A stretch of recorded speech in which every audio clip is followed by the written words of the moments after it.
I never got to ask you about Hulk Hogan, but how you feel about him passing away? The Hulk Hogan thing is real personal for me, Art. You want to know why? Because while I was studying Black consciousness in 4th and 5th grade in North Philly at the George G. Meade Elementary School at 18th and Oxford Street, I was a Hulk Hogan fanatic. He even wearing a Hulk Hogan kufi. Son, If Hulk Hogan had a kufi, it would look son, like shut up, son, and do your Hulk Hogan impression. I know that's coming, man. No, I'll be doing Macho Man. Oh, yeah. Come on, brother.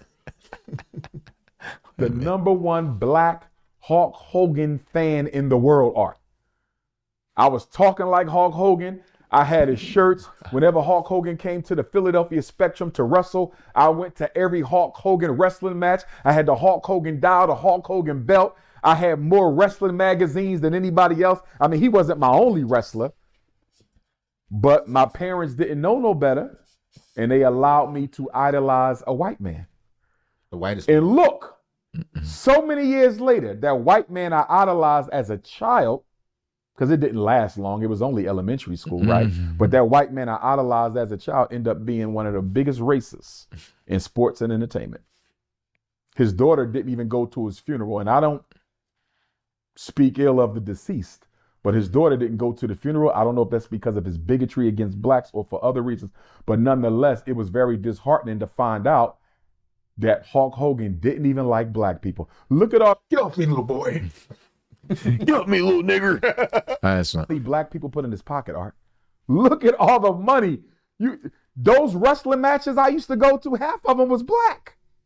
Black people was into wrestling heavy, Art, Yes. even though we found out later most of those wrestlers were racist. I didn't know how racist those wrestlers were until after I got out of it as a kid. You know, I was done with it by late middle school. I was definitely done with it by high school. You know, I had a good 4th, 5th, 6th, 7th, maybe 8th. I had a good 4 or 5 year run with it, but I was Hulkamania everything, Art. And look at that. Everybody was. All the kids was back in the day. Well, you know, I probably was a little older, but I believe me and Umar are similar age. How old is Umar? 40, son. 40 something. Yeah. I feel like we're in the same age bracket. But yeah, Hulk Hogan was the man. He was. As a little kid, I remember Hulk Hogan. Like, Yeah, but then he had a long. yeah, he had a long career. stint. Yeah, he had a long So stint. you might have had some Hulk Hogan years. I'm gonna tell you, he was a big wrestling fan, son. Your grandfather. I mean, our grandfather. Our grandfather was a huge wrestling fan. Shout out to Pop, man. That's one of the few things I remember about the shop. You No just watch doubt. wrestling there. Yes, sir. He did not play that, man. He was serious about it. Don't touch it. And this is going on today with black kids. We got black kids idolizing white people, football players, basketball players, actors, Marvel comic heroes. They're going to find out 30 years later they couldn't even stand black people, just like Hulk Hogan. I'm telling you, Art, what are the 3 rules of racism? All white people are racist. They may not be a bigot. Bigot means they hate you. I don't think all white people hate blacks. That's bigotry. I don't believe all white people hate black people. But all white people have a vested interest in making sure that people control the resources, the opportunities, and the privileges. All white people are racist. That's rule number 1. Rule number 2, white people don't share power with black people. Never have, never will. And rule number 3, white people are ruthless when it comes to controlling blacks. If I gotta invent AIDS, I'll invent AIDS. If I gotta push LGBT on your kids to destroy your community, if I gotta drop off crack, if I gotta drop off guns, if I have to overthrow and assassinate, I will do that as well. Those are the 3 rules of racism, and every black person needs to understand what they are. Is he lying? Come on, son. Let me hear it. DeMarcus I Aurelius. don't think all white people are racists. I understand his abstract idea of what racism is and people wanting to benefit. I believe that most people are naive when it comes to ideas of race and identity and getting forward in the first place.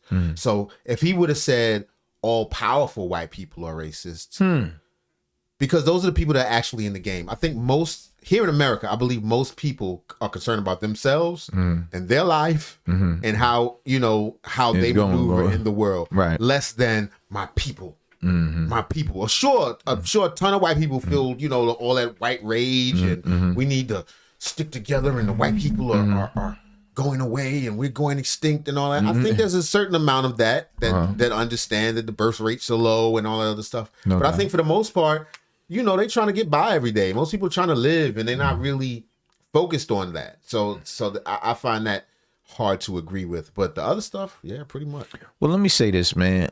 We know for a fact that Umar is coming from a militant standpoint. Right, of course. Yeah, he's coming from white people. That's crazy. He's coming. That's crazy. I said all white people are racist, man. But Umar, he gonna stand on his, man. That's his core base. He has to stick with his core base, and that's who he's pandering to right now. We understand, man. It's cool. What you think about the people that were celebrating that he died? I don't think you should ever celebrate a person's death. I didn't celebrate Hulk Hogan's death. I didn't celebrate Charlie Kirk's death. I'm not going to celebrate the death of the next racist who dies. I don't believe in that. I think some things should be sacred. And for me, as a priest of the ancestors and African tradition, I will never celebrate anybody's death. I would never do that. And I would hope nobody would ever celebrate my death. Now, with that being said, Art, do people have a right to reflect upon your legacy honestly, but respectfully? Hell yeah.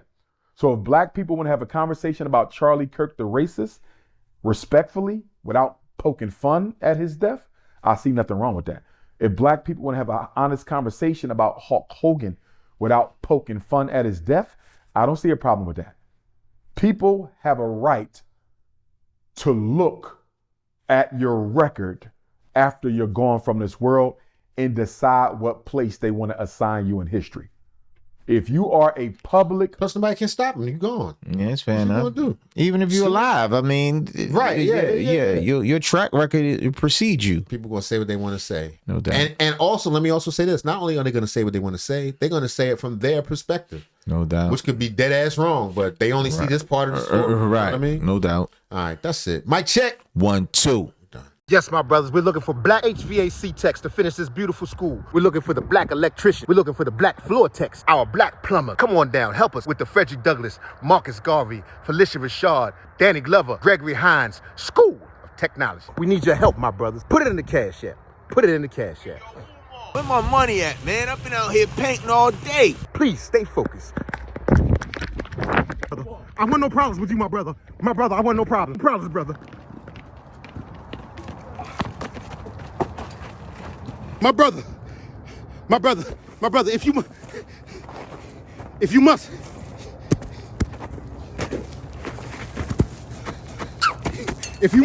all right, my brother, if you must, I must warn you, I'm trained, Harambe style, Congo Harambe.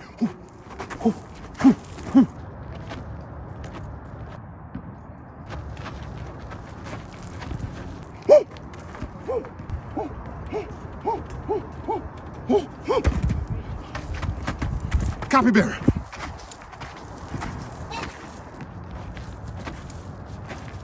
Kuji Jagalia.